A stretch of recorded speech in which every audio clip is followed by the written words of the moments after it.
ambulance here.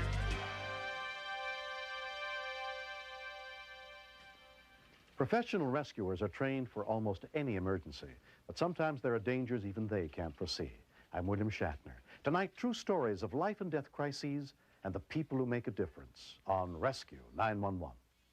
We begin on February 11th, 1990 at the Daytona International Speedway in Florida, as some of the world's top race car drivers were competing in the ARCA 200.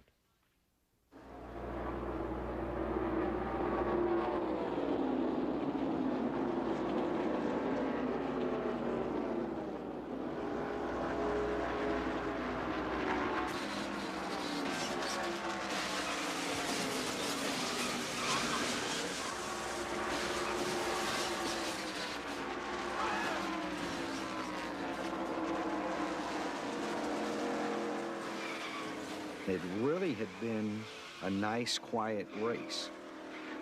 Bob Bachman was in charge of the EMS units that day.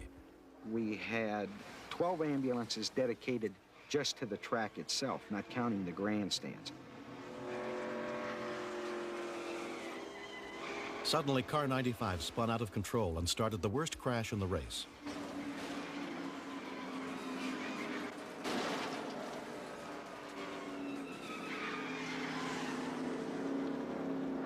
They put out the caution flag. When they yell caution in a race, that's when everybody gets their vehicles ready to move.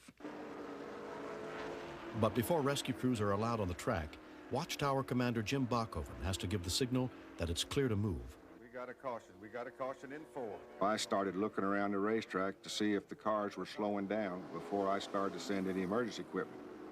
It looked like to me everything had gotten pretty well slowed down where it should be. I had a crew on top of the tunnel, which was only about 100 yards away from one of the cars. Ease down there to that wrecked car right there in front of you. EMT Mike Staley and paramedic Ken Elliott were stationed near the crash.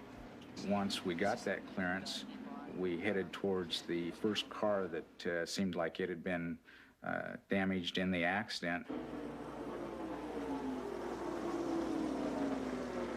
We pulled up to what we felt was a safe location, still on the grass, and Mike hopped out, went over to the car, and his duty is to assess the driver, make sure that the driver is alert and oriented.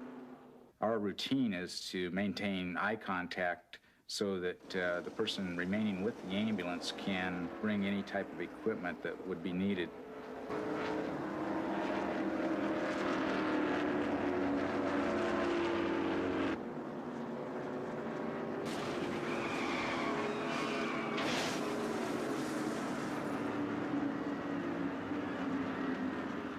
I thought that it probably had killed him. When we continue, Michael was thrown approximately 25 feet through the air. He looked like a rag doll. Let's get him out of here. I don't think he's breathing.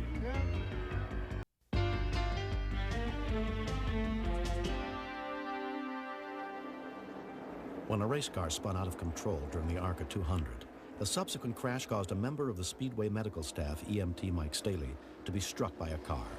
Most of this footage was taped on that day. Michael was thrown approximately 25 feet through the air. He looked like a rag doll. The driver Mike had been helping passed out at the scene. Rescue workers rushed to aid both of them and the critically injured driver trapped in car 95. When I first got out of the ambulance, there was no doubt in my mind that I was going to find Mike dead. I could smell flesh burning, and his left arm was pinned up under the exhaust manifold. I've known Mike for 13 years, and it was a very gut-wrenching experience. Mike is one of my best people. He's a good EMT. But I really couldn't believe that it had happened. He had serious burns of the arm, left forearm in particular, abrasions, bruising. And under these circumstances, I had to be concerned about the potential for a brain injury. You want the helicopter. Okay, helicopter guys. I had the most sickening feeling I think I've ever had in my life, that this was real serious and he may not live. And then I kept asking myself if I did the right thing on getting him down the hill as quick as I did.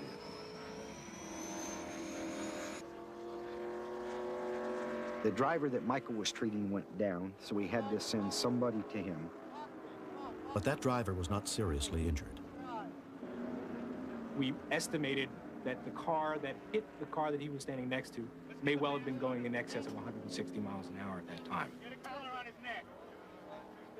Let's get some oxygen on him.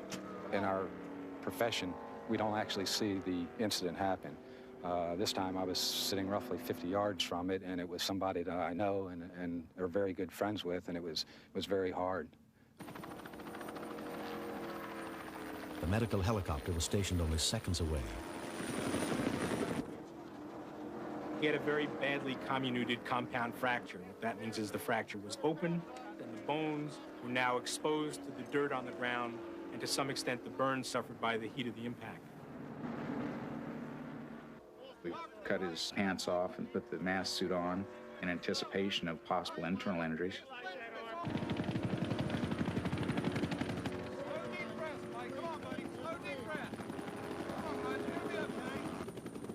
While another rescue crew tried to get the critically injured driver out of car 95 and stabilized, Mike was packaged for the first helicopter transport.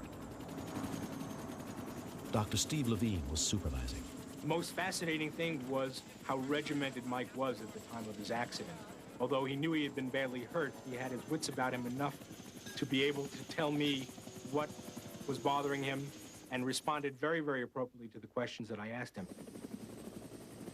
Troy Wilrick was the helicopter paramedic. I've known Mike for a number of years. He's always a very outgoing person, easy to get along with. When we knew that he was the one that was hit, it made it that much tougher to try to be able to work on him and keep your emotions down and deal with that later. There's not too many circumstances that this would ever happen again anywhere, that within 17 seconds of the injury, you would have a trauma surgeon, a respiratory therapist, and 5 paramedics to the patient in 17 seconds. It doesn't happen.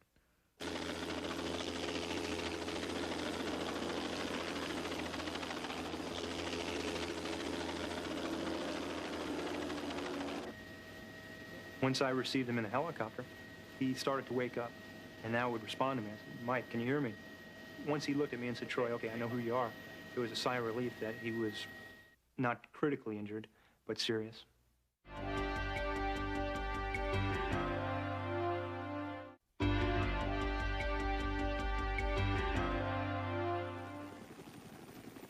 The driver of number 95, who had been trapped in his car, subsequently died of injuries suffered in the crash that day.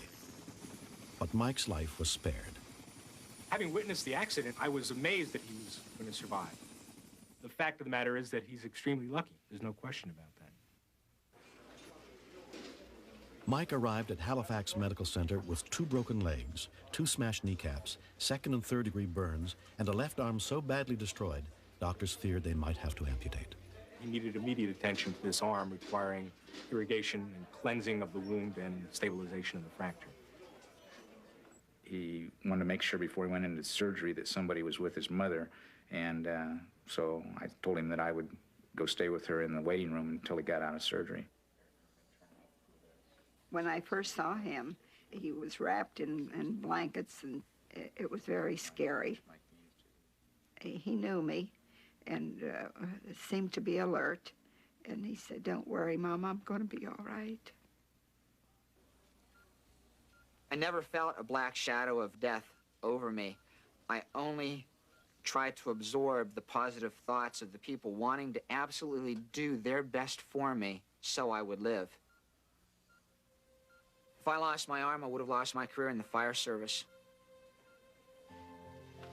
Mike's battle to recover was aided by an outpouring of support from his community.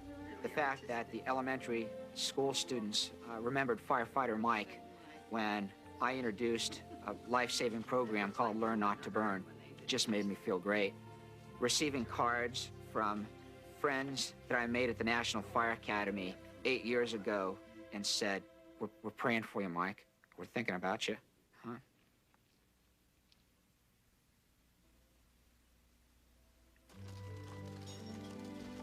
For 5 months, Mike spent nearly 6 hours a day in physical therapy under the guidance of Randy Thomas. He had an incredible attitude. He told me that he expected 110% out of me. He said, "I'm not unreasonable. If you're having a bad day, 103% will be fine. But other than that, that's what he expected." And he has certainly given 110% every day. I have no questions about his recovery. I think that we are all struck by the degree that he was motivated to go through this process and to not dwell on what had happened to him. 8 months after the accident, Mike Staley has succeeded in healing well enough to lead a fairly normal life. And his mother, Josephine, is very grateful. I do think it's a miracle. He's a hard worker. If he's going to start something, he's going to finish it. And I think he's honest.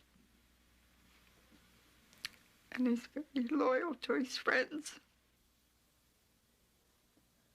I'm looking forward to the day that Mike can come back to the Speedway and function in his old capacity. The seat's still open for him to occupy, and I'm sure that he will someday. I don't think that this incident has deterred him. The scariest moment was not having control of my life. Instead of taking care of someone and providing them the best quality of life possible, now the roles were reversed. I'm a patient. With injuries this serious, Mike's dreams of returning to work in fire and rescue may be too ambitious. He may never recover enough mobility to pass the fire department's rigorous physical exam, but he refuses to give up. My primary goal that I have every day is to work out to be even better than I was prior to the accident, to be able to pass the physical agility test with our department, and to do that, I'm working out 110% to be back on the job, to give that best to my community.